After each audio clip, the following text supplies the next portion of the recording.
without further ado, let's bring on my man, Nik Koyama. What's that website again? I'm looking it up. It is lvrg.info/checkout. And there you'll be able to buy the $27 a year membership. That's just to be a part of Leverage, which is required for a lot of these software companies in terms of service. They want us to be a part of a bigger organization. So we've done that. And then inside of there, there's a membership site with all the different deals and stuff that we've had. So amazing, man. Consider me signed up. I had no idea. Yeah, man. Cool. Well, I appreciate you being on here. Appreciate your time. I'm excited. I've never interviewed you. We've had some conversations. We've actually gotten to meet in person very recently. Yeah. But for those who have not gotten the same experience that I have from your beautiful face, why don't you go ahead and walk us through your story? Like, where'd you come from? What are you doing now? And what kind of stuff that people would be interested in? Sure, man. Well, I'll try to keep this short as possible. I grew up in a small city called Santa Maria, California. And my dream as a kid was to become a professional skateboarder. And in order to do that, you got to learn how to sell clothes for companies, basically, I learned. Sell, like, whatever you're getting sponsored by, you got to learn how to sell. So I picked up the video camera and learned how to sell things and make videos that sold products. And I signed my first contract with a business when I was 9 years old. And everything up until then is just not, I don't want to say researching, but I've been discovering a lot of things that video could do for business. And I think a lot of people are picking up that video is powerful. The problem that I find is that people go and hire a videographer, or they try to do it themselves, and they waste a lot of money or a lot of time. So I just feel like we're in one of these situations where we have the most powerful business tool in our hands right in front of us, but we're not being told how to use it, and therefore it's destroying businesses instead of helping them. So a lot of what I do is helping people, just trying to grow awareness around the good message. My biggest company, Video Warrior, which is what I'm repping today, is the largest group of videographers who are basically rehabbing off film school and coming to learn how to actually build a business and how to help businesses grow. So I'm really proud of that. And I do other things in the internet marketing space. You know, I have deals with companies. I make you videos. You run the funnel, like compensation and all that kind of stuff. So yeah. One more time for the audience. What's the name of your group and community where you have all the videographers? Yeah. So if you're like a video person, you want to create a career out of it. Our brand is called Video Warrior.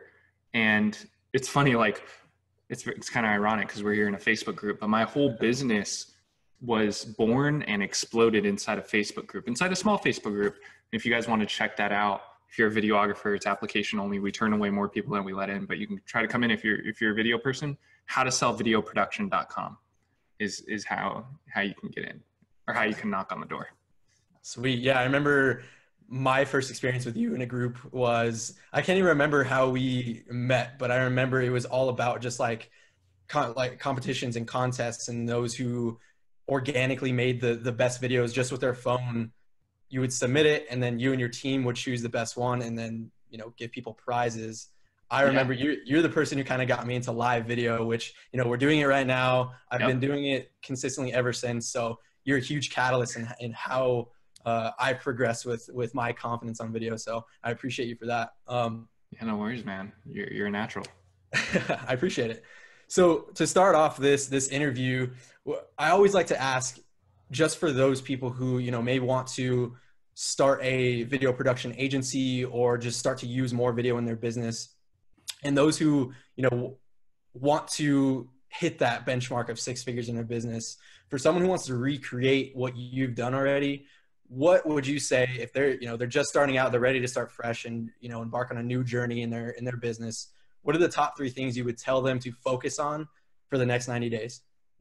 That's a good question. The first thing that comes to mind is trying to work optimally. And what I mean by that is so the whole idea of optimizing things is figuring out how to put the least amount of energy in to get the biggest return out, right? And so many of us, we're moving forward, we're doing Facebook ads, we're building a funnel, we're doing this, we're doing that. And there's no doubt we're moving forward, but who's the one campaigning for optimal, which is not just moving forward, but getting to the destination as quickly as possible with least amount of energy. That's why one of the main reasons I'm into video so much is because I have a whole community of amazing salesmen, but you don't, just because you're amazing at selling doesn't mean you need to just like sell all the time, when you can capture that spirit, that essence, and the message on video and have it work for you. Okay. Like so let me keep going. So one is working optimally. The second one would be to use video more. And the reason I say that is because so many of you are coming from the best place. You have great products, you have great essence, but people never get to the point of understanding that, because for a lot of us, people have to hop on a call to get to know us. They have to meet us for a coffee to get to know us.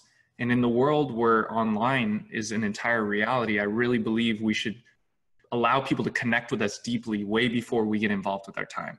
So they almost go hand in hand, but one is to just focus on optimization instead of just romancing the funnel or romancing what we think we need to do.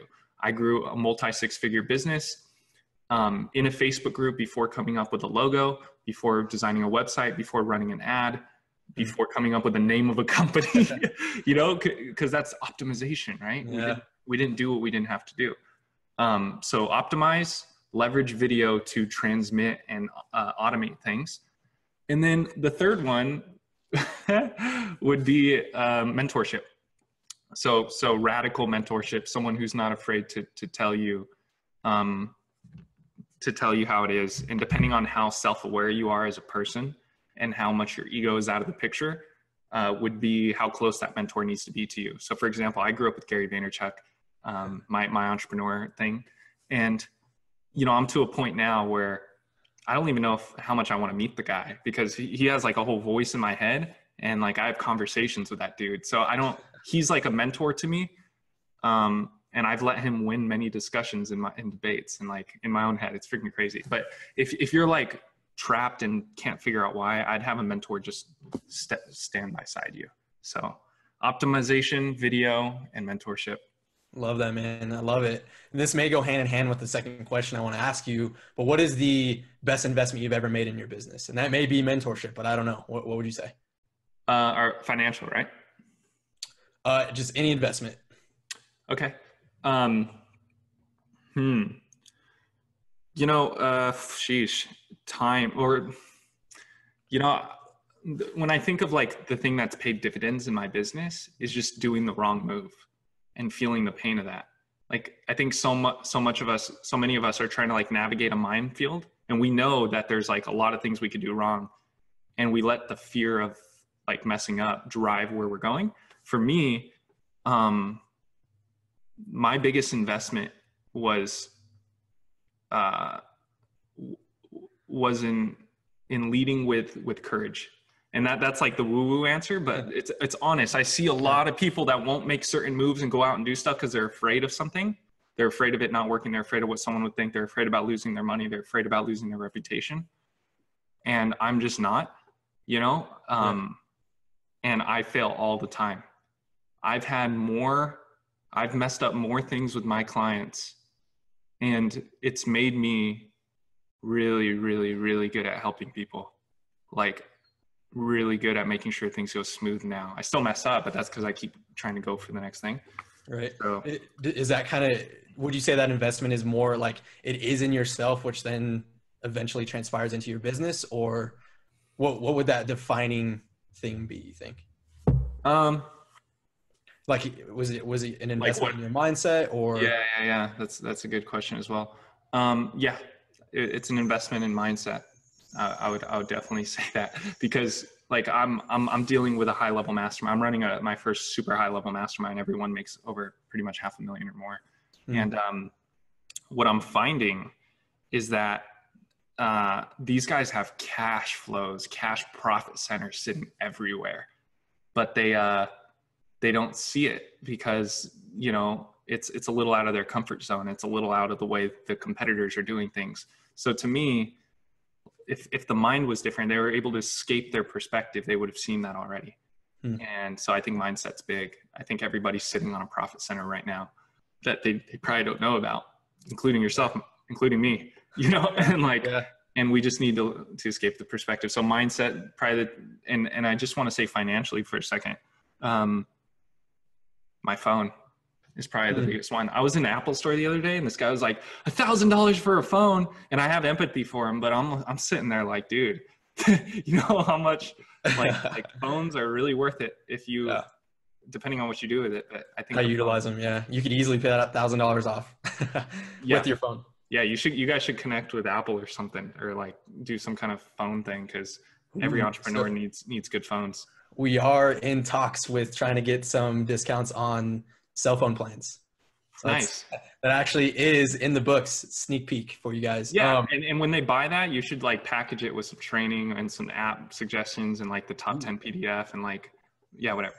So yeah, man, that's sweet. You said when talking about your biggest investment, you've failed and you haven't been afraid to fail. What do you think was like, what unexpected challenges have you ran into in your business that, you know, if someone came to you and said, Nick, what should I expect when embarking on this journey? What would you tell them is going to happen or to try to avoid to get them closer to their goal?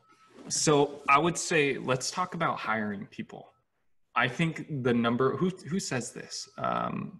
Who's the guy in the ClickFunnels community? Do you know him? He's like on the top 5. He does the team building. Do you know who I'm talking about? He was at Funnel Hacking Live. Gosh, I'm so sorry, but he has a great masterclass called Momentum, and he teaches about team building. And what he says is that the purpose of hiring someone is to offload the entrepreneur. Okay. Now, what tends to happen is we make money, or we need to make money, so we hire somebody, but we're hiring someone to do something we don't necessarily know how to do yet. Or we're just hiring them because, oh, sales are coming, let me hire a salesman. But when you do that, then you end up having to like manage them, and then it becomes a double up, because now you have double the work. You have to do your work, and then you have to worry about how they're doing their work. But when you hire to offload the entrepreneur, and you only take things you're doing that you don't like, and you hire someone to do them, AKA an executive assistant, being the very first hire I think every entrepreneur should make, then you're offloading yourself. You're only hiring based off something you don't want to do. And I think a lot of people totally screw up right here. And right when they get their first taste of success, they try to spread it, and their life just goes to shit. Sorry, excuse my life, but that's just what happens. And so I would say, like, when it comes to hiring, offload the entrepreneur. And then the second big thing is build tribe. So don't just build an audience. Don't just talk to people. Unify everybody under a cause, under a message, and create infrastructure for people to talk to people, for people to help people, and make the relationship more circular instead of like a pyramid where you're talking out at people, or a stage or whatever. Having a circular environment for our brands has been like huge, because we can help one person and they can help 1,000. And then Will you go into that a little bit, how you've created that kind of circular relationship between you and your community? Yeah. So if any of you guys haven't read Expert Secrets, I'm sure you guys can provide an affiliate link there. Expert Secrets is really about building a movement. Okay. So the only time people glue together and work with each other is when there's a common goal, common cause. So if you want to build a tribe instead of an audience, the first thing you need to have is a common cause, right? Like something that everybody is fighting for that's beyond just themselves selfishly. You know, so for Video Warrior, we're fighting for the cause of overthrowing film schools, eliminating them, and making sure video people are paid what they're worth, not just by learning sales manipulation tactics, but actually making them worth more. So we teach them how to actually grow a business with video, not just learn how to sell it, right? So what tends to happen is, like, if we helped a video guy sell a ton of video for a lot of money, then he has an interest in helping the next people become successful, because now we're all pushing for this bigger cause, right? If we didn't have a bigger cause, then we're basically asking him to just promote us. The second part of this is to build an identity associated with this. So for us, it's a Video Warrior, you know, like, I'll show you like something I have on my phone, but it's like an identity. So not only do you have a cause, but you have an identity. This is the same for like 49ers fans, Democrats, Republicans. Like you give them an identity that they can unite under. And this is something that we've been geeking out on for like a long time. And it really, I don't want to just say works, because it's not just a tactic, but it's a beautiful thing. So here's like my screensaver. I am a video warrior. I define my own rates. I create my own luck. I build my own reality. I change the world. So what tends to happen from a business level is we have these products and we have these programs, and people aren't just paying to get into them. They're paying to be more of a video warrior. They're paying to become closer in proximity to the tribe and to the inner circle and to the heat of the rock on the center, you know? So I would say the second one is build tribe.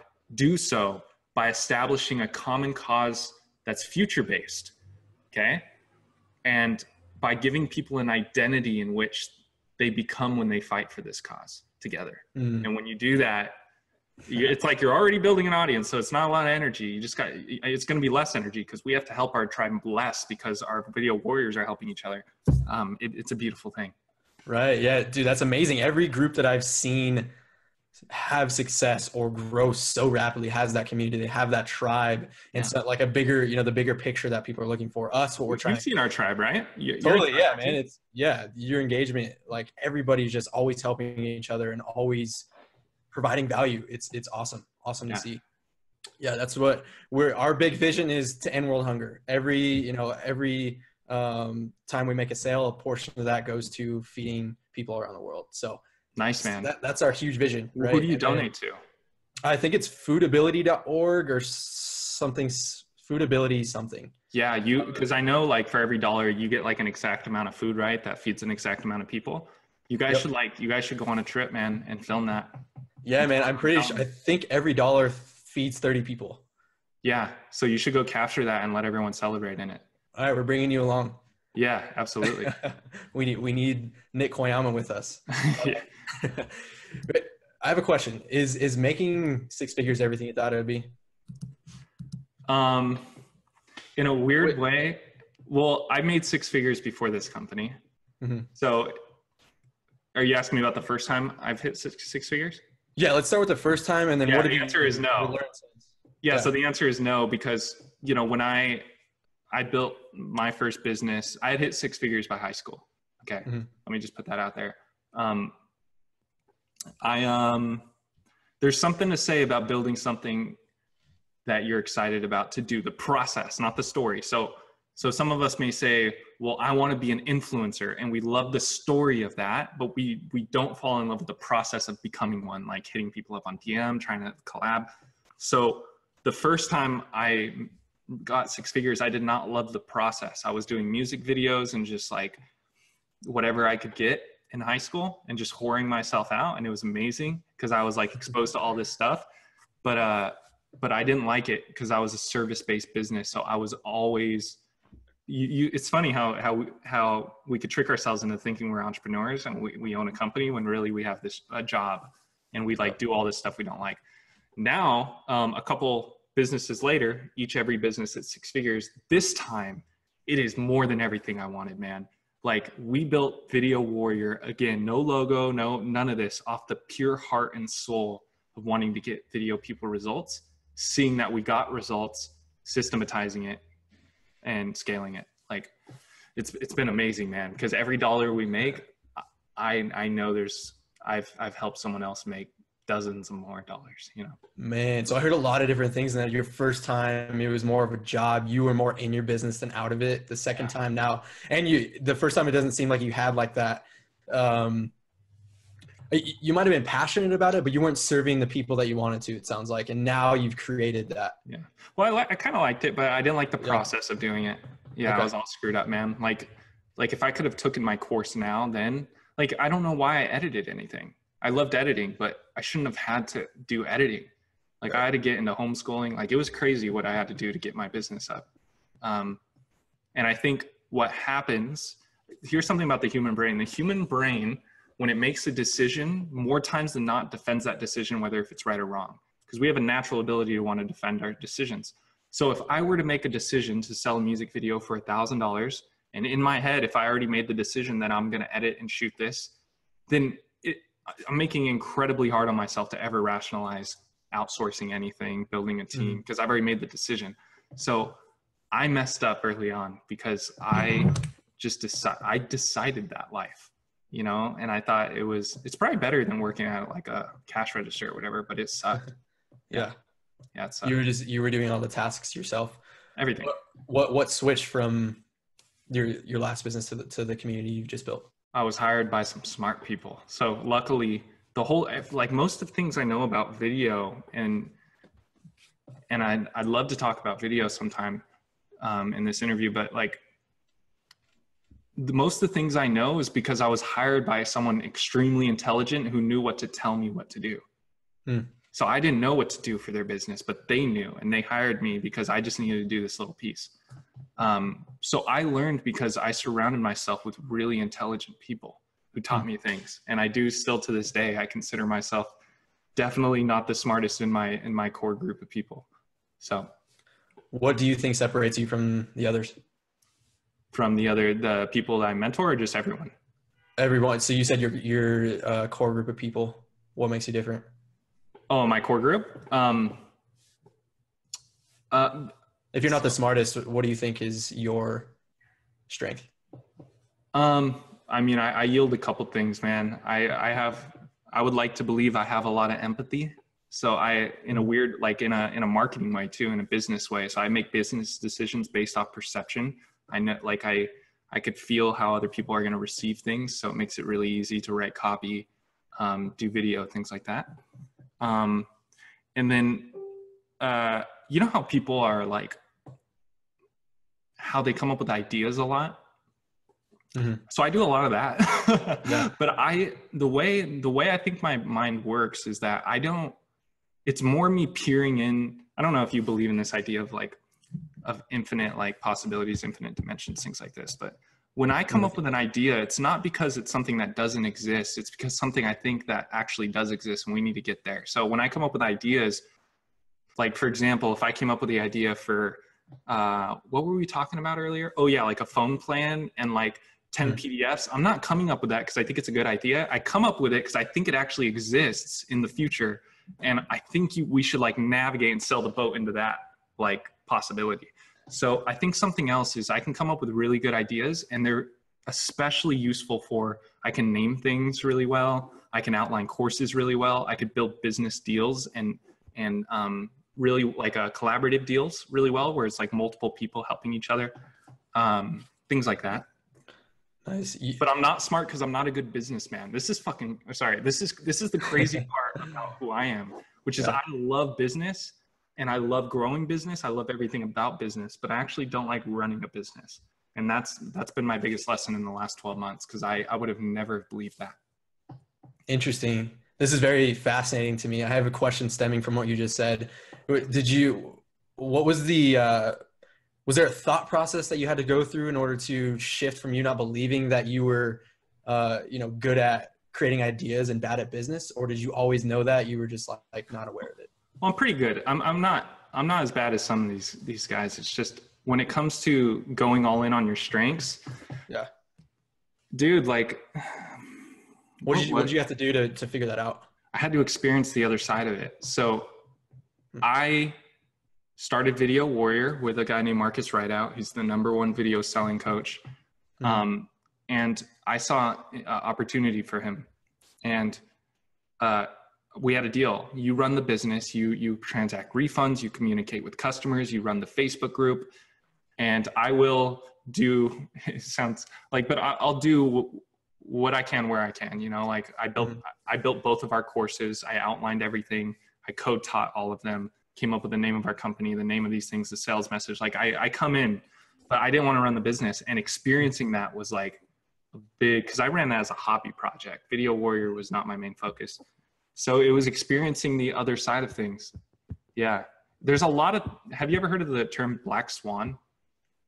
No, never seen the movie, but nice. Is that the concept?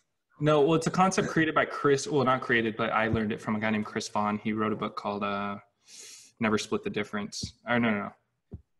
I'm just going to forget that. Chris Voss. But a black swan is something you don't know. So when they discovered the first black swan, they were like, holy crap. Like, I didn't know. It's something you don't know that you don't know. So that's why education and mentorship is so key, because you don't know what you don't know. and, you know, and, you know what you and don't know. yeah. And this whole thing of me not running a business, I didn't know that. I thought that I just had to figure out how to run a business. But in my opinion, running a business takes a very certain personality type. And I run Video Warrior to a very large extent, but I don't run the business side of it. And for that, that's just what I found works. I bet you a lot of people in here are like born to run a business. Yep. And I thought that's who I was. Sylvania, who runs this entire community, that's him. Like I'm you in this scenario and what we've created, and he's Marcus. Like, yep. It's exactly how it works. It's funny. Like I didn't know that I was that person until I was on the other side trying to be Marcus. Yeah. And we're usually like romance it. We want ourselves to be a business owner, because I have a lot of pride. I didn't know that. I literally didn't know how much pride I had. I come from a Japanese background, and I thought, more team, more revenue, more space. Like I have a huge ass office space, dude, with a fully built-in video studio. Like I'm trying to go big. And then I sat and thought like, where's that all coming from? I just, and it's not coming from the right place. And from what I discovered, and, if a lot of people just deployed some self-awareness and was like, holy shit, like I'm really good at this, or I'm really good at that, and not this, then they stop trying to fit themselves into some jigsaw. They just, like you're probably doing almost everything that you love to do, probably give or take some tasks, but you'll get there. Totally. We all get there. I'm doing some stuff I don't like to do, but yeah, exactly, man. I mean, this is one of them. I love this. These conversations, like I'm trying to hold it together, but every time I have an interview, I just like have a million questions I want to ask, because we are bringing in some intelligent people, and I just want to sit here for 3 hours and ask you everything I can, like Joe Rogan style, and we just never end. But we want to make this very tactical so that people can pick out the most important things. So I want to continue on. Are you a morning person or a night person? Oh, so hard, because I wish I was a morning person, but I go to bed at about 3:15 a.m. every night. Yeah. Why is that? Why are you such a night person, you think? I don't know, but boy, have I tried to change it. Like, I've done a lot of morning stuff. Like I've done some morning routines, hired a personal assistant, I should say. There's been a lot of things. One is school. So like when I had school, I had to work all day at school. And then in order to get my stuff done, I had to convert to the nighttime. Mm-hmm. Another thing is when I started hiring Filipinos to work for me 5 years ago, they wake up at 6 p.m. my time. Mm-hmm. And I would do tons of things with them throughout the night. Some of it's that. And then some of it is just, I really love the night. I love the dark. I love when people are asleep. And it's the same as the morning, right? Like nobody's like awake, so you feel good. I feel the same way. My mind's always running. And when it's nighttime, I can choose where it runs, opposed to when everyone's up. Like I'm just constantly wanting to talk to people, and I can't really control it. But at night, I can really go deep. So it's like not the answer I want to give you, but I am a night person. Yeah, no, I love it, man. That's exactly what I was looking for. It's just kind of a fun question I had for you. But man, I definitely want to bring you back in for more about video, because you're the man about that. But guys, if you want to find out more, join his group, reach out to him. This guy is a wealth of knowledge, not only just about video, but even though he says he's not the business guy, business ideas, the creation of things that others may not find possible or feasible in their business. He's just a wealth of knowledge. So I appreciate you hopping on here, Nick. Yeah, no worries, man. Thank you for having me. Absolutely. You're killing it. Appreciate it, man. One more time, let the people know where they can find you and reach out to you, and hopefully join your community. Yeah. Also, so you can, I really recommend you add me on Facebook. I'm going to clear some friends. I'm at my limit. I really prefer to be added as a friend, because I get to see what you do as well, opposed to liking my page. My website is nikkoyama.com. I'll put that in the comments. I got a little video I could share in there as well. And yeah, if you on the slightest chance want to build a career doing video, and maybe you're already making videos and you're just not living the life, you can come to our tribe at howtosellvideoproduction.com. But more importantly, stay in this community, stay active, because I'm going to be in here much more. Awesome. Well, I appreciate it.